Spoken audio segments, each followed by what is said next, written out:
తెలుగు సాహిత్యానికి 20వ శతాబ్ది వరం మహాకవి శ్రీశ్రీ. కాలంతో పాటు కదిలి వచ్చిన కవి మాత్రమే కాదు, కాలాన్ని ముందుండి క్రాంతదర్శి అయి జాతికి ముందుకు నడిపించిన కవి శ్రీరంగం శ్రీనివాసరావు. కవిత్వ సీమను విశాలతరం చేసి కవులకు అంతర్జాతీయ దృక్పథాన్ని కలిగించిన వాడు మన శ్రీశ్రీ గారు. దీనులు, హీనులు, పతితులు, భ్రష్టులు, దగాపడిన తమ్ములు, బాధాసర్పద్రష్టులను శ్రీశ్రీ తన హృదయానికి హత్తుకున్నాడు. గూడులేని బాధితులను ఏడవకండి అని ఓదార్చి, మీకోసం కలం బట్టి ఆకాశపు దారులంట హడావిడిగా వెళ్ళిపోయే జగన్నాథ రథ చక్రాలను భూమార్గం పట్టిస్తానని ప్రతిజ్ఞ చేశాడు శ్రీశ్రీ.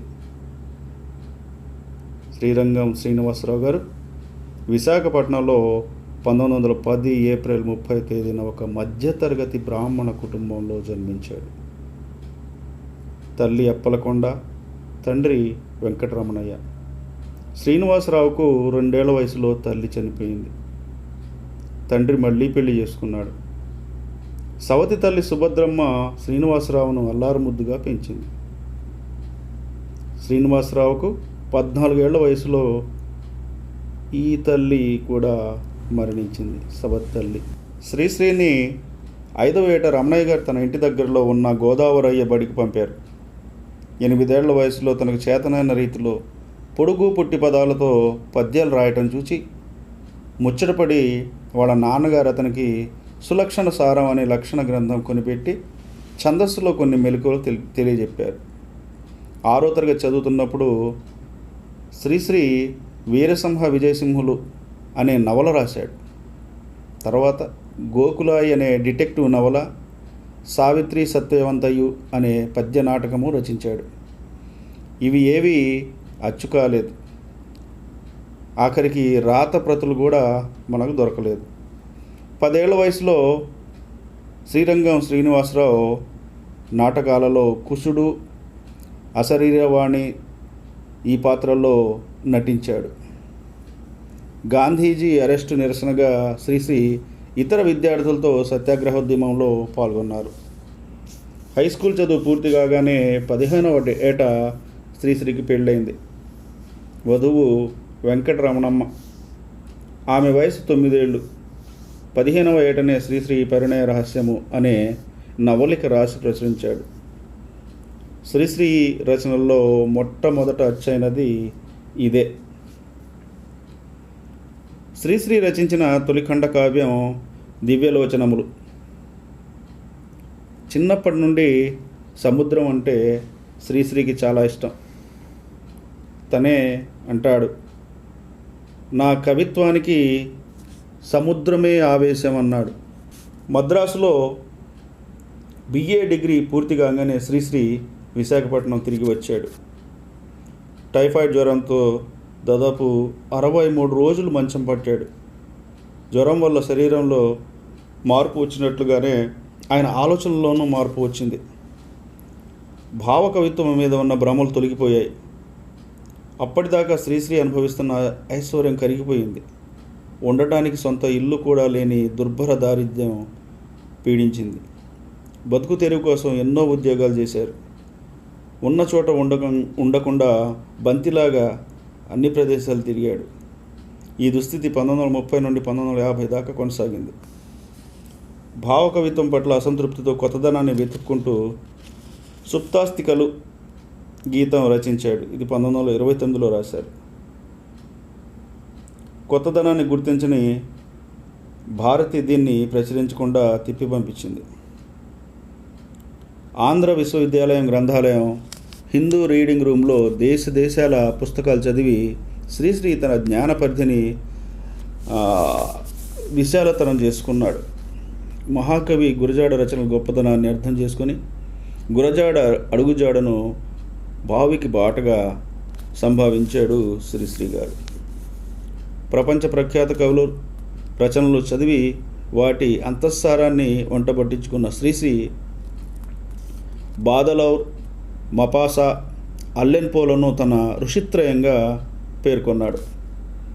కల్పనా ప్రపంచం నుంచి కవిత్వాన్ని వాస్తవలోకానికి మళ్లించడానికి ప్రయత్నించిన శ్రీశ్రీ కృతకృతుడయ్యాడు. కృష్ణశాస్త్రి, విశ్వనాథుల ప్రభావం నుంచి ప్రయత్నపూర్వకంగా బయటపడ్డాడు. మరో ప్రపంచం, మరో ప్రపంచం, మరో ప్రపంచం పిలిచింది. ఇది మహాప్రస్థానంలోది, అందరికీ తెలిసిందే అని జ్వాల పత్రికలో వచ్చిన ఈ కవిత తెలుగు సాహిత్యాన్ని మలుపు తిప్పి అభ్యుదయ మార్గంలో నడిపించింది. మహాప్రస్థానం అన్న గీతం రాసే నాటికి నాకు మార్క్సిజం గురించి తెలియదు. నేను మార్క్సిజంను తెలుసుకున్నది సాహిత్యం ద్వారానే కానీ రాజకీయాల ద్వారా కాదు అని శ్రీశ్రీ స్పష్టంగా తెలిపాడు. తెలుగు కవిత్వంలో మార్పు రావాలని శ్రీశ్రీ తలిచాడు. కవిత్వాన్ని శ్రీశ్రీ ఎల్లప్పుడూ కన్నతల్లిగా భావించాడు. ఓహో ఓ రసధుని, మణిఖని, జనని, కవిత ఓ కవిత అనేది ఆయన కవిత్వ దృక్పథం. కవిత ఓ కవిత అనే గీతాన్ని శ్రీశ్రీ చదవగా మహాకవి విశ్వనాథ ఆనందంతో శ్రీశ్రీని కౌగిలించుకున్నారు. మహాప్రస్థానం కావ్య సంపుటిని తానే అచ్చు వేయించాలని ఉత్సాహపడ్డాడు. తన రచనలతో సంచలనం కలిగించిన మహారచయిత చలంతో శ్రీశ్రీ చెలిమి చేశాడు. చలం శ్రీశ్రీ కవిత్వాన్ని గాఢంగా అభిమానించడమే కాక తెలుగులో ఏ కావ్యానికి ఎవరూ రాయనంత గొప్ప పీఠిక మహాప్రస్థానం కావ్యానికి రచించాడు. ఈ పీఠికను యోగ్యతా పత్రంగా శిరసావహించాడు శ్రీశ్రీ. తర్వాత మరొక దశాబ్దానికి కానీ మహాప్రస్థానం పుస్తక రూపంలో రాలేదు. శ్రీశ్రీ తన బంధువుల అమ్మాయి దత్తత చేసుకొని ఆమెకు లెనినా అని పేరు పెట్టుకున్నాడు. శ్రీశ్రీకి మిక్కిలి ప్రియతముడైన తండ్రి వెంకటరమణయ్య గారు మరణించారు. హైదరాబాదులో నిజాం కొలువులో శ్రీశ్రీ కొంతకాలం పౌర సంబంధాల అధికారిగా పనిచేశాడు. తెలంగాణలో పేద రైతులు, కూలీలు, దేశ్ముఖులు, జాగీర్దారులకు వ్యతిరేకంగా పోరాటం సాగిస్తున్న కాలంలో శ్రీశ్రీ నిజాం కొలువు చేయవలసి రావటం విచిత్రం. బతుకు తెరువు కోసం నిజాం ప్రభుత్వంలో పనిచేసిన శ్రీశ్రీ నిజాం నవాబును ఆదర్శ ప్రభువుగా కీర్తిస్తూ రచనలేమి చేయలేదు. ముల్కీ సర్టిఫికెట్ లేకపోవడం వల్ల శ్రీశ్రీ ఈ ఉద్యోగం కూడా పోగొట్టుకున్నాడు. మద్రాసు చేరుకుని ఆనందవాణిలో సంపాదకుడిగా పనిచేశాడు. సినిమాలకు రచన చేసేందుకు ప్రయత్నించాడు. కొన్ని సినిమాలకు శ్రీశ్రీ ఆరుద్ర కలిసి పనిచేశారు. మిత్రుడు నళిని కుమార్ అందించిన ఆర్థిక సహాయంతో 1950లో శ్రీశ్రీ మహాప్రస్థానం కావ్య సంపుటిని ప్రచురించాడు. మహాప్రస్థానం మహాకావ్యంగా పండిత పామరులందరినీ మెప్పు పొందింది. హిందీ నుండి డబ్బింగ్ చేసిన ఆహుతి అనే సినిమాకు శ్రీశ్రీ మొదటిసారిగా రచన చేశాడు. తొందరలోనే సినిమా రచయితగా పేరు ప్రఖ్యాతులు సంపాదించాడు. అవిభక్త రామదాసు రాష్ట్ర శాసనమండలిలో సభ్యుడి శ్రీశ్రీ గౌరవాదవరాలు పొందాడు.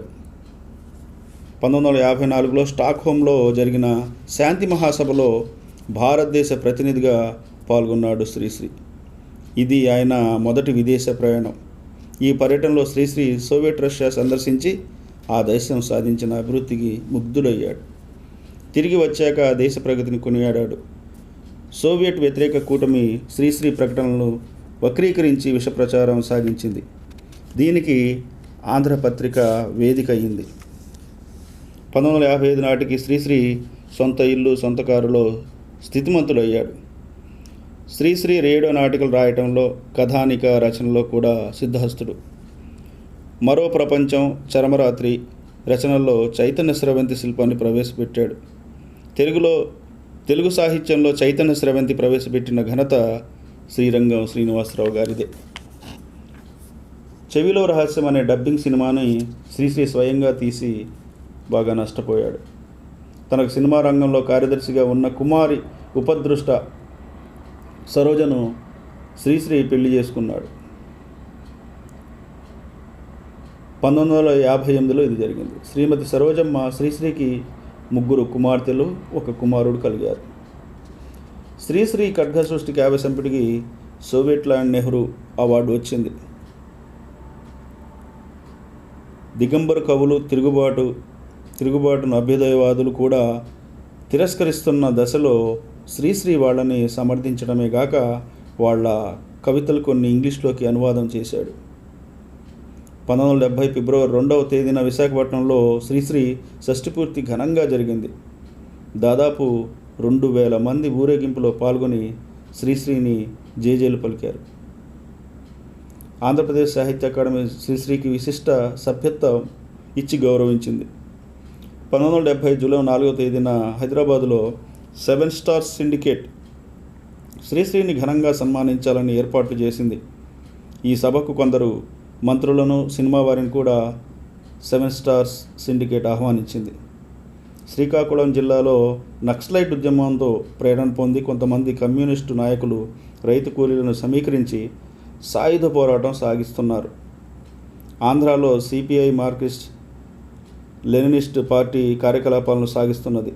వీరి భావజాలాన్ని, కార్యాచరణను సమర్థించిన మేధావులు, రచయితలు శ్రీశ్రీని హైదరాబాద్లో జరగనున్న సన్మానానికి వెళ్ళవద్దని, వాళ్ళిచ్చే డబ్బు తీసుకోవద్దని విజ్ఞప్తి చేశారు. శ్రీశ్రీ తన సభకు వెళ్ళి తన అభిప్రాయాలను నిస్సంకోచంగా తెలియజేస్తానని, సన్మానాన్ని మాత్రం స్వీకరించని ప్రకటన చేశాడు. హైదరాబాద్ వెళ్ళి తర్వాత శ్రీశ్రీ సాహితీ మిత్రులతో చర్చించి 7 స్టార్స్ వారి సభకు వెళ్లకుండా అప్పటికప్పుడు ఏర్పడిన విప్లవ రచయితల సంఘానికి అధ్యక్షుడయ్యాడు.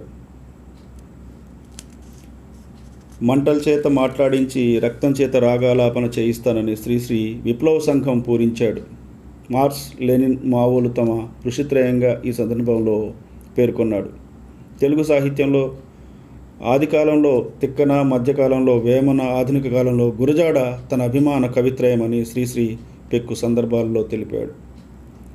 ప్రత్యేక తెలంగాణకు అనుకూలంగా ఉన్న విప్లవ రచయిత సంఘంతో విభేదించి శ్రీశ్రీ తన అధ్యక్ష పదవికి రాజీనామా ఇచ్చాడు. 1975లో ఏప్రిల్ 12వ తేదీన ఆంధ్రప్రదేశ్ ప్రభుత్వం నిర్వహించ తలపెట్టిన ప్రపంచ తెలుగు మహాసభను బహిష్కరించమని శ్రీశ్రీ రచయితలను కోరాడు.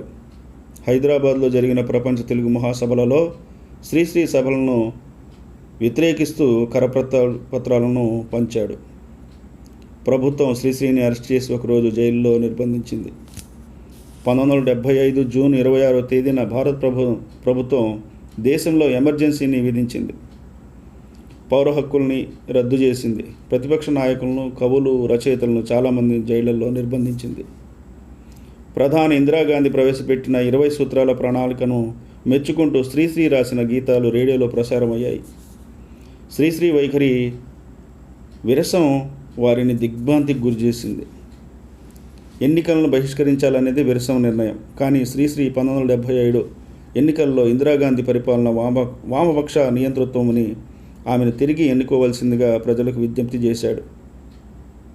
ఆ తర్వాత కాలంలో ఎమర్జెన్సీలో తన ప్రవర్తనకు పశ్చాత్తాపం వెలుబుచ్చి శ్రీశ్రీ తనను విరసం అధ్యక్షునిగా కాక సామాన్య సభ్యునిగా కొనసాగనిమ్మని కోరాడు. విరసం ఇందుకు సమ్మతించింది. 1980లో శ్రీ గూటాల కృష్ణమూర్తి ఆహ్వానంపై శ్రీశ్రీ శ్రీమతి సరోజతో, మిత్రుడు పురిపొండాతో కలిసి లండన్లో 4 నెలలు గడిపాడు. శ్రీశ్రీ సొంత దస్తూరితో రాసి స్వయంగా చదివిన మహాప్రస్థానాన్ని, అది పుస్తక రూపం, ఆడియో కేసెట్ రూపంలో గూటాల కృష్ణమూర్తి ప్రచురించారు. మరి ఈ విధంగా సాగిన శ్రీశ్రీ గారి జీవితం. శ్రీశ్రీ అనారోగ్యం పాలై